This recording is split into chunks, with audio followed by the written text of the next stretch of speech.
회의를 속개하겠습니다. 추미애 당대표의 발언이 있겠습니다. 네, 평창올림픽이 평화올림픽으로 전 세계인에게 감동을 주며 막바지를 향해 가고 있습니다. 기대 이상의 흥행과 성공적인 개최는 바로 국민 여러분께서 하나가 돼 지지해 주시고 응원해 주셨기 때문이겠습니다. 특히 북한의 평창올림픽 참여는 문재인 정부의 인내와 끈기의 성과이자 국제사회의 일치된 노력의 결과이기도 합니다. 문재인 정부와 더불어민주당은 일관되게 북미 간 대화의 필요성을 역설해 왔으며 또 이를 위해 중재 역할도 할 수 있음을 여러 차례 밝혀왔습니다. 개막식 다음 날에는 북한의 김여정 후보장과 미국의 펜스 부통령 간에 예정되었던 회동이 북한의 갑작스러운 취소로 불발되었다고 하지만 펜스 부통령이 귀국해 비행기 안에서는 북한의 대화 요구에 응할 수 있다는 입장을 밝힌 사실을 주목할 필요가 있습니다. 중요한 것은 앞으로 차분히 준비를 한다면 얼마든지 북미 간의 대화를 기대할 수 있다는 점입니다. 포스트 평창이 그레이트 평창이 되도록 문재인 정부와 민주당은 더욱 신중하고 차분하게 한반도 문제를 주도적으로 헤쳐나가겠습니다. 폐막식에는 이방카 미국 백악관 선임 고문과 김영철 북한 노동당 부위원장이 함께 참석할 예정입니다. 개막식에 이어서 폐막식에서도 북한과 미국의 최고위급 인사들이 참석한다는 점은 한반도 평화 분위기 조정에 대단히 큰 의미가 있을 것입니다. 그런데 자유한국당은 북한 고위급 인사를 꼬투리 삼아서 국회 보이콧 운운하며 마지막까지 올림픽 회방에 연연이 없어 보입니다. 평창올림픽이 성공하면 마치 자신들에게 불리하다고 여기는 집단인 것처럼 전 세계에서 오직 자유한국당만이 그런 회방꾼 노릇을 하고 있습니다. 국민의 염원이 진정 무엇인지 세계인들의 바람이 정말 무엇인지 모르는 집단이 과연 공당으로서 어떤 자격이 있는 것인지 묻지 않을 수가 없습니다. 올림픽 기간 중 정쟁을 중단하자 다짐해놓고 뒤만 돌아서면 올림픽 회방 세력으로 본색을 드러내는 자유한국당의 모습에 국민의 실망만 커져가고 있음을 직시해야 할 것입니다. 박근혜 정권 시절 2014년 10월 15일 남북 장성급 군사회담에 나선 북측의 수석 대표가 바로 김영철 부위원장이었습니다. 당시 일부 언론에서 김영철의 천안함 배우설이 제기되었지만 당시 새누리당, 지금 자유한국당의 전신은 오히려 남북 간 대화의 노력을 다해야 한다라는 공식 논평을 낸 사실을 상기해야 할 것입니다. 2010년 천안함 폭침 사건에 대한 합동조사에서는 김영철의 연루 사실은 객관적으로 확인되지 않았다는 것이 국방부의 발표였습니다. 한마디로 지금의 자유한국당이 김영철을 트집 잡는 행태는 올림픽 회방 세력의 다름이 아닐 것입니다. 안보 무능 세력이자 평화 무능 세력에 불과한 자유한국당이 남의 나라 잔치도 아니고 바로 자기 나라 잔치에 죄를 뿌리는 행동은 즉각 중단되어야 할 것입니다. 보수 야당들이 안보와 통상을 분간치 못하고 정쟁거리로 삼는 행위는 한미동맹과 국익에 백해무익한 일입니다.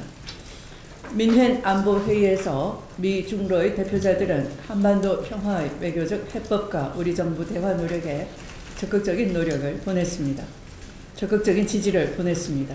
특히 저와 함께 회관보 세션에 패널로 참석했던 존 설리번 미 국무부 부장관은 비핵화에 대한 문제에 있어서 한미 간의 견해 차이가 없다라고 분명히 밝혔습니다. 또한 북한 문제를 해결하기 위한 미국의 접근 방법은 외교적 접근이 대화라고 분명히 강조한 바 있습니다. 보수 야당들이 미국의 통상 압력을 계기로 주문처럼 내는 한미동맹 균열은 그야말로 허무맹랑한 최면에 불과한 것입니다. 트럼프 행정부의 보호무역 강화 기조는 이미 전부터 예견된 일이었습니다. 우리 제품에 대한 반덤핑 상계 관세 등 미국의 수입 규제 조치 현황을 보면 2010년 이전 20년간은 10건에 불과했지만 이후 2015년 7건, 2016년 6건, 2017년 8건으로 계속 급증해 왔던 것입니다. 박근혜 정권 기간에 미국의 수입 규제가 급증한 것을 두고 한미동맹에 문제가 생긴 것이냐라고 묻는다면 뭐라고 대답했겠습니까? 보수 야당들은 제발 이성을 좀 찾으시고 냉정을 찾고 안보는 안보, 통상은 통상이라는 지극히 상식적인 국제사회의 현실에 적응해 줄 것을 촉구합니다. 우리 당은 오늘 당 통상특위를 구성해서 홍익표 위원장과 송기호 부위원장을 중심으로 한미 간 통상 문제에 대한 체계적인 대응을 정부와 함께 대처해 나갈 계획입니다. 말씀을 마치겠습니다. 우원식 원내대표의 발언입니다. 국회가 하루도 편치가 않습니다. 민생이 팍팍한 시기에 국회가 민생개혁입법 처리에 전념해야 하는데 매일 정쟁으로 치닫고 있으니 참으로 국회 구성원으로서 국민들께 안타깝고 죄송한 말씀을 먼저 드립니다. 이미 약속되었던 정부조직법 마지막 퍼즐조차 맞춰지고 있지 않습니다. 이미 지난 연말 여야가 합의 처리하기로 한 물관리일원화법에 대해 자유한국당이 말바꾸기로 외면하고 있기 때문입니다. 도대체 이유를 알 수가 없습니다. 15조의 예산을 절약하고 가뭄 홍수 대비를 위해서 꼭 필요한 민생 법안이고 새 정부가 국정 철학을 담아서 꼭 하겠다고 하는 것인데 이것을 왜 이렇게 막고 있는지 속 시원하게 대답이라도 해주면 좋겠는데 약속까지 해놓고 물환경 분야 주요 9개 학술단체가 2월 국회 통과를 촉구하고 있음에도 불구하고 자유한국당의 억지 반대로 처리가 난망한 상황입니다. 아시다시피 물관리일원화법은 정세균 국회의장을 증인으로 작년 12월 29일 3당 원내대표 회동에서 5.18 특별법과 서로 2월 국회 처리를 보증한 사안입니다. 이제 와서 말바꾸기로 정치의 가장 기본적인 덕목인 신의를 저버리는 것은 절대로 안 되는 일입니다. 자유한국당은 신의를 지켜야 합니다. 또한 제가 보증을 선 5.18 진상규명특별법과 김동철 원내대표가 보증을 선 물관리 일원화 2월 국회 동시 처리라는 약속이 있었습니다. 엊그제 5.18 특별법이 통과되었듯이 물관리 일원화법도 합의 정신에 입각해서 조속히 통과돼야 합니다. 물관리 일원화법에 보증을 선 김동철 원내대표도 더 침묵하지 않는 것이 신의를 지키는 일이라는 점을 분명하게 해둡니다. 임차인에게 계약갱신 청구권을 주게 되는 상가임대차 보호법도 2월 국회에서 조속히 통과돼야 합니다. 마침 어제 홍준표 자유한국당 대표도 이 법이 필요하다고 당론으로 추진해야 되겠다고 밝혔습니다. 굳이 당론으로 추진하지 않으셔도 법사위에 계류되어 있는 법이기 때문에 그냥 통과시키면 됩니다. 홍 대표의 발언이 시건이 아니라면 자유한국당은 말이 아닌 실천으로 민생법안 처리 의지를 보여야 할 것입니다. 이런 상황에서 법안 처리에 앞장서야 하는 야당 원내대표가 어제는 국토위 파행의 원인이 되었다고 합니다. 그로 인해서 일명 타워크레인법인 건설기계관리법을 비롯해서 대규모 재난 피해가 발생한 지역을 특별재생지역으로 지정할 수 있는 등의 내용의 도시재생활성화특별법, 화물차주에 대한 적정 임금을 보장하는 화물자동차 운수사업법 등 이 주요 법안들이 처리되지 못하고 발이 묶였습니다. 당초 합의된 의사 입장이 없었던 안건을 일방적으로 상정해 처리하자고 요구하면서 상임위를 파행시키는 것은 있을 수 없는 일입니다. 각종 민생입법을 처리해야 하는 시간에 민생입법은 팽개치고 또 청와대로 달려가 정장에 매달리는 자유한국당의 모습이 참으로 안타깝습니다. 반면 복지위에서는 처리가 시급했던 세출법안인 아동수당법, 기초연금, 장애인연금법 세출법안 3법이 통과됐습니다. 이처럼 여야가 합의한 주요 법안들도 2월 국회에서 반드시 처리돼야 합니다.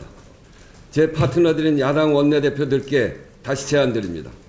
국회 제1의 목적은 시급한 민생 법안부터 챙기고 국민의 삶을 보호하는 것입니다. 그 후에 정쟁을 하더라도 합시다. 덧붙여 개헌 협상회담도 다시 한번 제안드립니다. 국민께 약속한 개헌 국민투표와 지방선거 동시 실시일이 하루하루 다가오고 있는데 자유한국당 김성태 원내대표는 논의 주제를 3당 교섭단체로 국한하자는 말만 할 뿐 일정조차 잡고 있지 않습니다. 그러면서 개헌의총을 열어놓고 6월 동시투표 국민과의 약속을 무시한 10월을 목표로 한 나홀로 개헌안 플랜만을 제시하고 있습니다. 더 이상 시간을 끌 이유가 없습니다. 야당은 투표율 논쟁을 빌미로 해서 개헌 자체를 무산시키려 하지 말고 개헌 협상회담 제안에 조속히 답을 해 주십시오. 이번 주말 평창 동계올림픽 폐막에 맞춰 북한의 김영철 노동당 부위원장을 단장으로 하는 고위급 대표단을 파견하기로 했습니다. 평창올림픽 개막식에 이어서 이번 고위급 대표단 방남으로 지속되었는 남북관계 구축을 위한 기본적 토대가 마련됐다고 생각합니다. 다행스러운 일입니다. 다만 김영철 부위원장이 유엔과 미국의 제재 대상인 만큼 미국 등 관련국과의 긴밀한 협의를 통해 관련 절차가 진행되게 될 것입니다. 개막식 때 미국 펜스 부통령에 이어 폐막식에 맞춰 트럼프 대통령이 장녀이자 중요한 정치적 조언자인 이방카 백악관 선임 고문도 오늘 방한합니다. 이방카 선임 고문의 위상을 고려할 때 이번 방문은 트럼프 대통령이 그만큼 한미 동맹을 중요시하고 있다는 메시지를 던지는 것이라 할 수 있습니다. 오늘 문재인 대통령과 이방카 선임 고문의 만찬이 예정되어 있는데 현재 한미 사이의 중요한 현안들에 대해 허심탄회한 의견 교환이 이루어지길 바랍니다. 아울러 이방카 선임 고문의 이번 방안을 통해 북미 대화 개시의 새로운 돌파구가 마련될 수 있다는 예상도 가능합니다. 올림픽을 통해 어렵게 조성된 평화와 대화의 분위기를 이어가는 데 있어 북미 대화의 진행은 필수적입니다. 이방카 선임 고문의 방안이 적지 않은 의미를 고려할 때 북미 관계 개선과 북한 핵 문제의 평화로운 해결의 단초가 마련되길 바랍니다. 덧붙여 한 말씀 드리겠습니다. 자유한국당은 김영철 부위원장 방안에 대해 이외 거품을 물고 비판하고 있습니다. 그렇다면 자유한국당은 자신들이 여당이던 2014년 10월 판문점 남쪽 지점에서 열렸던 남북 정상급 군사회담 당시 김영철과의 회담을 높이 평가했습니다.